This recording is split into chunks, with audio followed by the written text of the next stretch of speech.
you would agree that, there are essential hypostatic properties, right? No, I wouldn't agree. So that introduces a no arbitrary modal criteria. What's the grounding for that? Wow. Did you guys hear that nonsense? That introduces a no arbitrary modal criterion. What's the grounding for that? Let's see what else he has to say. Yeah, here you go. It's already happening.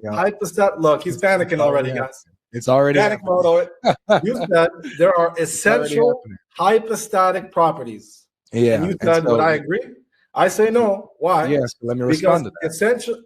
Can I finish? Essentially, hypostatic introduces a new modal, arbitrary mode, which I don't find any grounding for. Is there any grounding for this modal mode that you introduce? So he says, is there any grounding for this modal mode you're using right now? So just to be clear about what he's saying you're saying there's necessity as it relates to the Father being a father or the Father begetting a son. And God logic is saying, yes, there is necessity there. And he's saying, what is the grounding? So let's distinguish two types of grounding of necessity here. Let's take two examples. Take the earth, and let's say the earth, it has water on it, right? The earth may, in every possible world, have water, so we may say that it's necessary that the earth has water for whatever reason, hypothetically. But notice how that necessity isn't grounded in the identity of the earth. So it begs the question, well, what grounds the fact that in every possible world the earth has water on it? Because it's not constitutive of the earth's identity. Now let's take another case, which is more trivial, which is directly analogous to this case. Take a triangle, and I say a triangle necessarily has three sides. Now that's not the same type of grounding of necessity as the earth case, right? Because a triangle, saying it has three sides, is constitutive of its very identity. A triangle cannot be a triangle without having three sides. So the necessity is trivial because it's an identity-based necessity. It's built into what the thing is, without which we can't even talk about it in any possible world. So when we talk about paternity of the Father in its very concept cannot be a father without begetting, right? There's no concept of a father without an offspring, without a son, without a child, right? So when we say the Father is necessarily the Father, we're not saying there's some separate subject who has the property of paternity. We're saying the Father is paternity. So, and that paternity in its concept is defined by a relation to a child. In this case, a relation to the Son. So it's a different type of necessity. The grounding is trivial here. And he's making it seem as if there's only one type of grounding. I'm answering you and you're cutting me off. You don't got to show your nervousness this soon. Like, it's too early. Yeah, we'll see about that. Yeah, I guess we will see. Would you agree that there are essential properties to being persons rather than the? No, yes. Because the very definition. Yeah, the very. You want to let me finish, man? Yeah, go ahead. Yeah, the very thing that individuates a person is his hypostatic properties. They are not. Let me finish. They are not essential. Here, Libiano says there are no essential properties as it relates to persons because the persons or the hypostases individuate each other, right? The properties of the person, saying paternity, is what individuates the Father from the Son. Now, notice how he's treating person as a separate subject from paternity. There is no separate person from paternity. The Father is paternity, right? That he is that subsistent relation.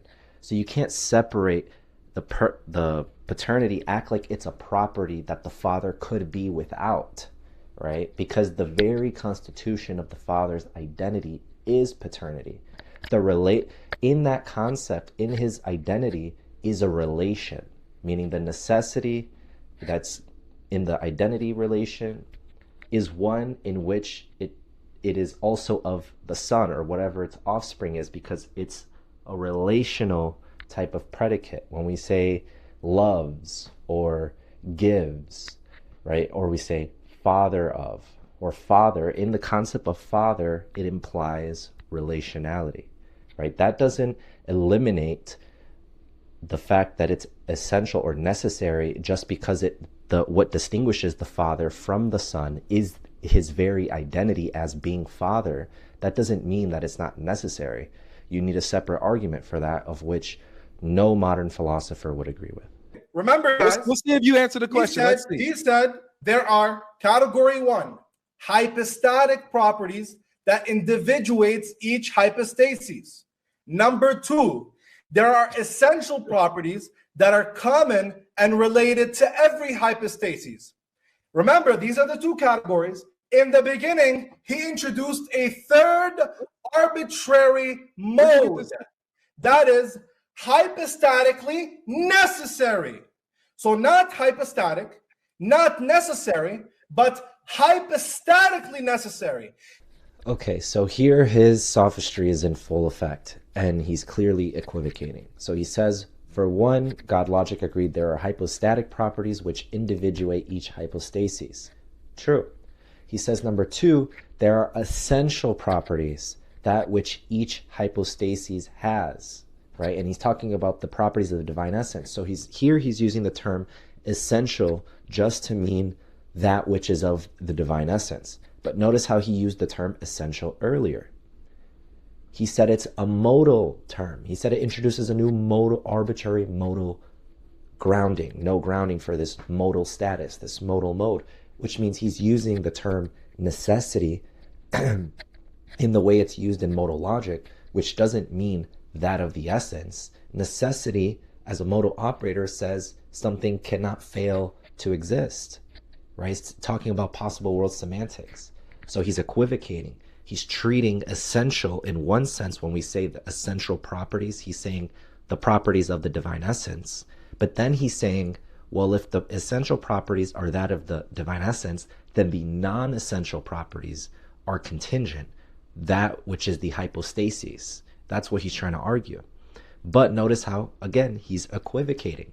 In one sense, he's saying essential, meaning modal, meaning necessary. In the other sense, he means essential as in that of the properties of the divine essence. They are not the same sense of the term, right? And if you equivocate them like he's doing, he's just trying to create a massive sophistry to confuse God logic by combining the two and treating them as if you can oppose essential to contingent.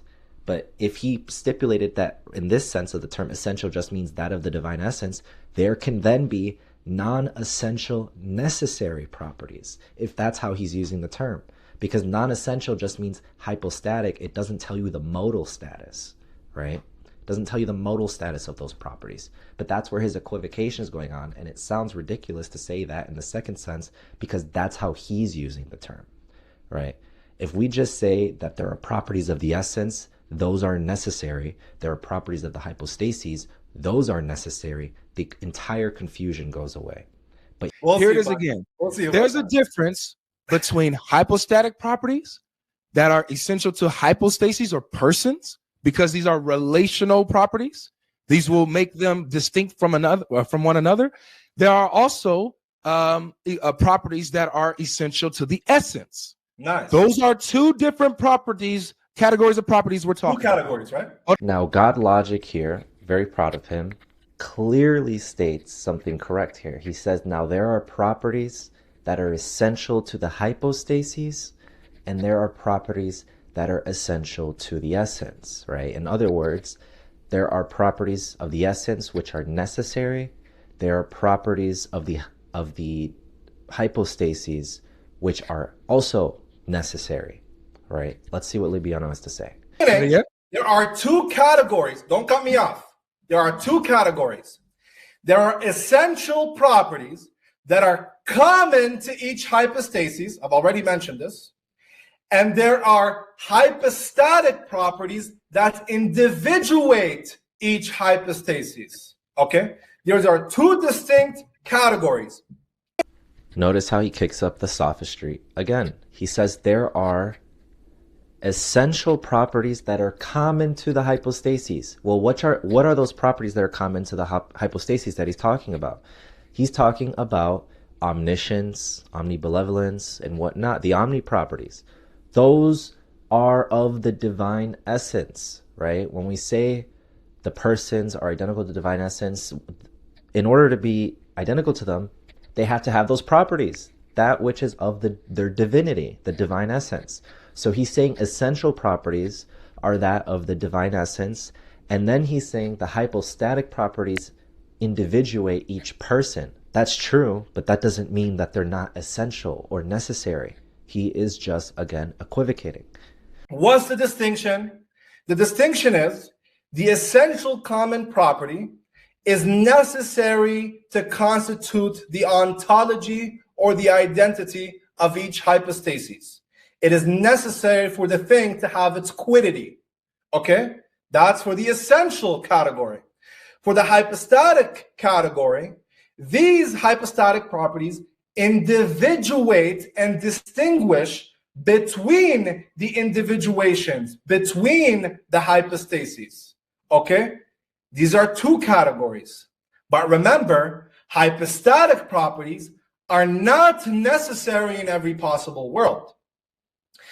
So the Orthodox Muslim just debunked himself, as you just heard. I'll play it again in case you missed it. The distinction is the essential common property is necessary to constitute the ontology or the identity of each hypostasis. It is necessary for the thing to have its quiddity. Okay? So what is he saying? He's saying that there are properties that are essential for the identity of a thing in question. Well, what did we talk about earlier? The father cannot be the father without paternity or fatherhood or having a child. So that means it's necessary by his own words. He's just, Orthodox Muslim says, remember, these hypostatic properties individuate between the hypostases. You see what he's doing there?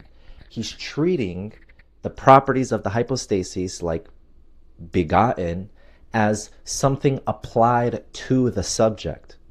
It's not something applied to the Son. That which is begotten is the Son. That's why we call them subsistent relations. We don't add paternity to the Father. There is no Father without paternity. It is constitutive of its identity. And he's trying to separate it to act as if there's a subject of which took on fatherhood, or a son or a person, Jesus, who took on sonship. That is not what we believe. We say that the identity of the whos is constituted by their subsisting relations. The relations that distinguish them make them who they are. It is not something applied to the persons. That's why we say that is a third category in which you need to substantiate grounding for the necessity of these accidents. Can you please? Sophistry on Full Effect Part 3 from the Orthodox Muslim. Did you listen to what he just said? I'll play it again for you one more time. That is a third category in which you need to substantiate grounding for the necessity of these accidents. Can you please? He said the grounding for these accidents that are necessary. That is an oxymoron. For those of you who do not know what an accident is, he's referring to Aristotelian metaphysics. An accident is by definition that which is non-essential, right? It is that when we talk about substance theory and Aristotle, I'm not trying to get too deep into it, but an accident is what it sounds like. Could have been otherwise. That which is not essential to the substance, right? It's not essential. For example, an accidental property of me is that I'm 6 foot tall, right? That means I could have been 6'5", but I still would have been myself. That's true in Aristotelian metaphysics. Or I grew up in a certain city. I could have grown up in the city right next to it. That's an accidental property about me, right? I would have still been myself. There's something underlying me as a principle that keeps me persisting through time, although I have accidental properties. He's saying accidental properties that are necessary. What are you talking about? That's absolute nonsense. It's like saying I'm going to go up and down at the same time. By definition, they are not necessary. The reason he's calling hypostatic properties accidents is because, again, he's trying to equivocate, because accidental properties could have been otherwise in other possible worlds. So he's just trying to question back, sneak in the term accident to the hypostases so that he can say later on that accidents could have been otherwise in other possible worlds, meaning that they're not necessary, meaning that they're not. Now the question that he's not going to answer, can you provide a grounding for why hypostatic properties are essential or necessary in every possible world? Again, here, Orthodox Muslim most clearly states what he's asking. Why is there no possible world in which the father lacks paternity? Okay, think about what he's asking there. Can you have a father without a child? Even in a metaphorical sense. A father without a child. Or a father who, in his very identity, is not related to some offspring in some way. No, that's constitutive of the father's identity, right? Even if you have, maybe one of the examples you're thinking as a counterexample is, well, what if the son passes away, right, in human life? Well, what we're referring to, the father as an identity, is still constituted by their relation to the deceased offspring, right? Same way, when you ask, well, why is it necessary that a father is constituted by paternity? That is identical to asking, why is it necessary that a triangle has 3 sides? Well, a triangle is defined as a shape that has 3 sides, right? If I say, why is it necessary that a square has 4 sides?